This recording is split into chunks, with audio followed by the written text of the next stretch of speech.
Pai do Senhor, irmãos, abra comigo a sua Bíblia, por favor.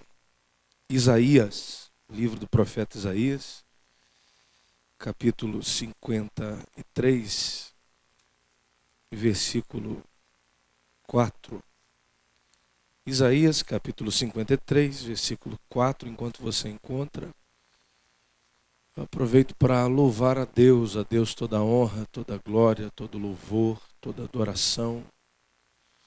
Sem Deus nós não estaríamos aqui, é tudo pela misericórdia, pela bondade dEle. Quero louvar a Deus por você que veio aqui nessa noite, os irmãos que fazem a campanha, você que assiste em casa pela RCR. Louvar a Deus pela vida dos pastores que Deus nos deu aqui em Criciúma, do nosso amado pastor João Seno, que é um exemplo para nós de humildade, de graça, de virtude. Pastor Roberto, pastor Andrino, pastor Davi, pastor Valcírio, os companheiros que estão aqui atrás, os companheiros aqui do lado, as irmãs, os irmãos, o grupo de louvor. Deus abençoe, viu? Vocês são todos uma bênção e a igreja desse jeito unida é que tem valor e mostra suas qualidades. Isaías 53 e versículo de número 4. Quem encontrou, diga amém. Diz assim: verdadeiramente Ele tomou sobre si as nossas enfermidades e as nossas dores levou sobre si. Contudo, nós o consideramos como aflito, ferido de Deus e oprimido. Mas Ele foi ferido pelas nossas transgressões e moído pelas nossas iniquidades. O castigo que nos traz a paz estava sobre Ele, e pelas suas pisaduras fomos sarados. Todos nós andávamos desgarrados como ovelhas, cada um se desviava pelo seu caminho, e o Senhor fez cair sobre Ele a iniquidade de nós todos. Ele foi oprimido e humilhado, mas não abriu a sua boca, e como um cordeiro foi levado ao matadouro, e como ovelha muda perante os seus tosqueadores, e não abriu a sua boca. Pela opressão e pelo juízo foi tirado. Quem pode falar da sua linhagem? Pois foi cortado da terra dos viventes, pela transgressão do meu povo foi ele atingido. Amém. Fecha a sua Bíblia, por favor. Um minuto a mais em pé. Se você pode, feche os teus olhos comigo. Senhor, nós te agradecemos. Te louvamos por essa palavra e te pedimos que o Senhor nos oriente, que o Senhor nos ensine, que o Senhor nos mostre aquilo que tens preparado para nós nessa noite. Fale ao nosso coração, porque o Senhor conhece melhor do que ninguém a cada um de nós, e o Senhor sabe do que precisamos nessa noite, nesse culto, em nome de Jesus. Amém. Sente-se, por bondade.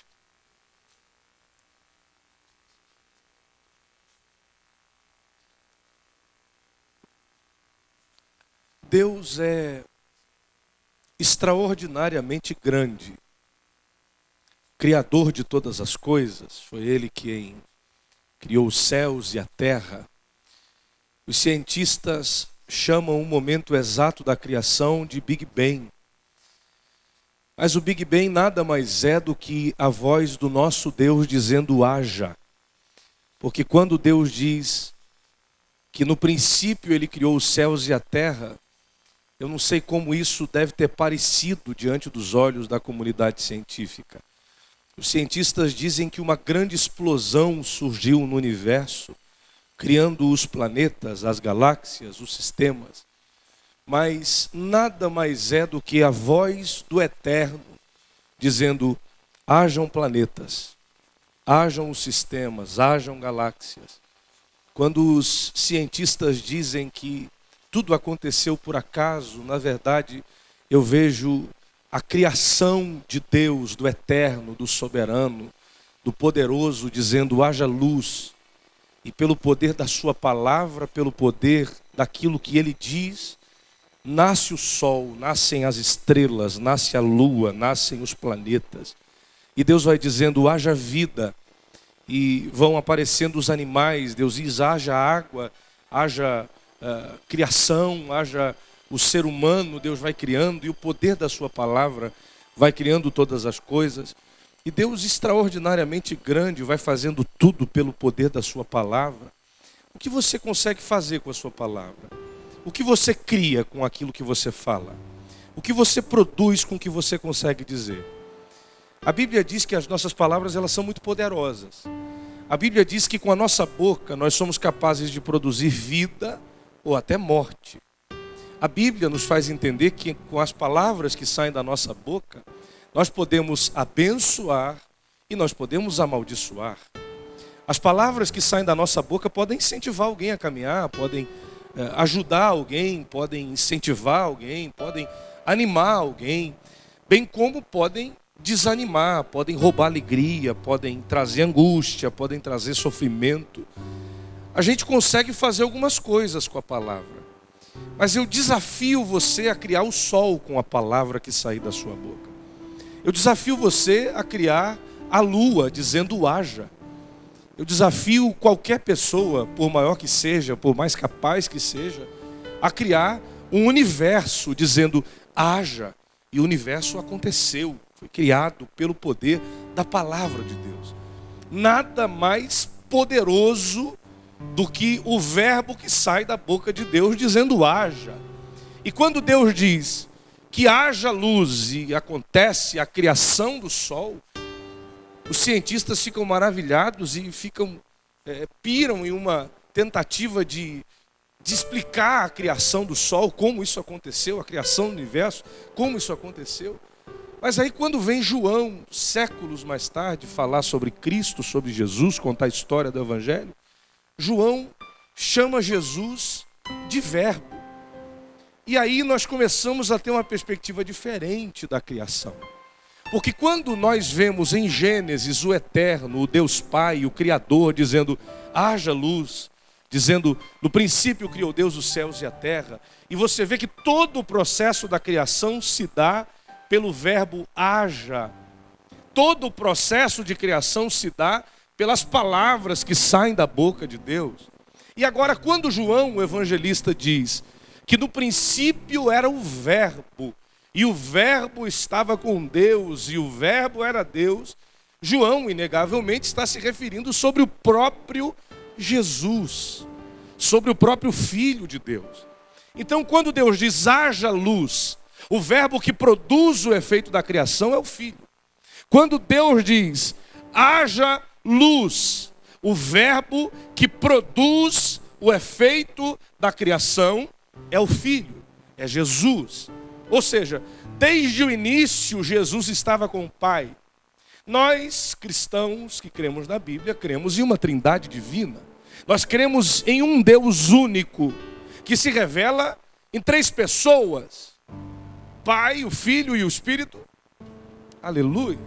Então são 3 que se revelam dessa forma para revelar o processo do amor de Deus para com a humanidade. Mas nós cremos em um único Deus que se revela como Pai, como Filho e como Espírito Santo. Então, pense comigo, Deus é grande, Ele é poderoso, Ele nos fez. Essa ideia de início, ela é uma ideia muito humana, muito natural, porque nós temos início e nós teremos um fim. Agora, o nosso Deus é tão grande que Ele não teve início, Ele não teve começo. Deus não tem pai, Deus não tem mãe, Deus não foi criado, feito, projetado. Deus não saiu da ideia de alguém. Ou seja, Ele é o Criador de todas as coisas. E quando Ele cria por meio de Jesus. E no processo de criação, os 3 estão presentes, ou seja, é a criação atuando. Ou seja, Jesus é o verbo, o Criador é o Deus único, Ele é digno de toda a honra, de toda a glória, Ele é o que fez todas as coisas. Nada do que você vê ao seu redor aconteceu por acaso. Tudo foi criado pelo poder da palavra que saía da boca de Deus. Então, esse Deus é grande, não foi criado, não foi feito, não foi projetado, Ele não depende de ninguém.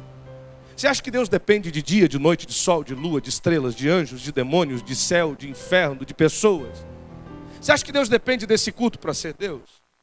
Você acha que Deus depende dos cristãos para ser Deus? Você acha que Deus precisa? O verbo é depender. Você acha que Deus depende de nós? Deus é independente de qualquer coisa. Deus é um ser autoexistente, ou seja, Ele existe por Ele mesmo, para Ele e para a glória do seu nome.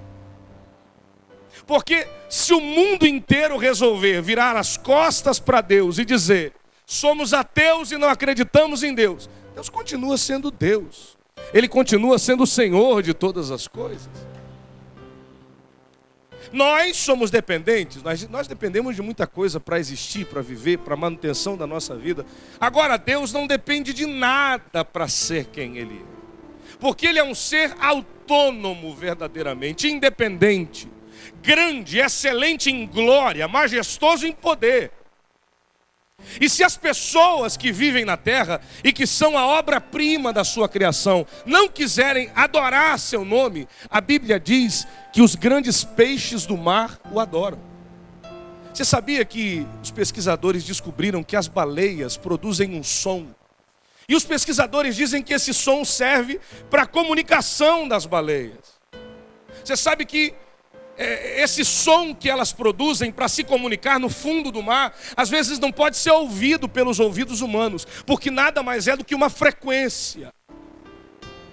Só que quando os cientistas dizem que as baleias produzem um som e que serve para comunicação, a Bíblia diz há muitos anos atrás que as baleias adoram ao Senhor debaixo da água no meio dos mares.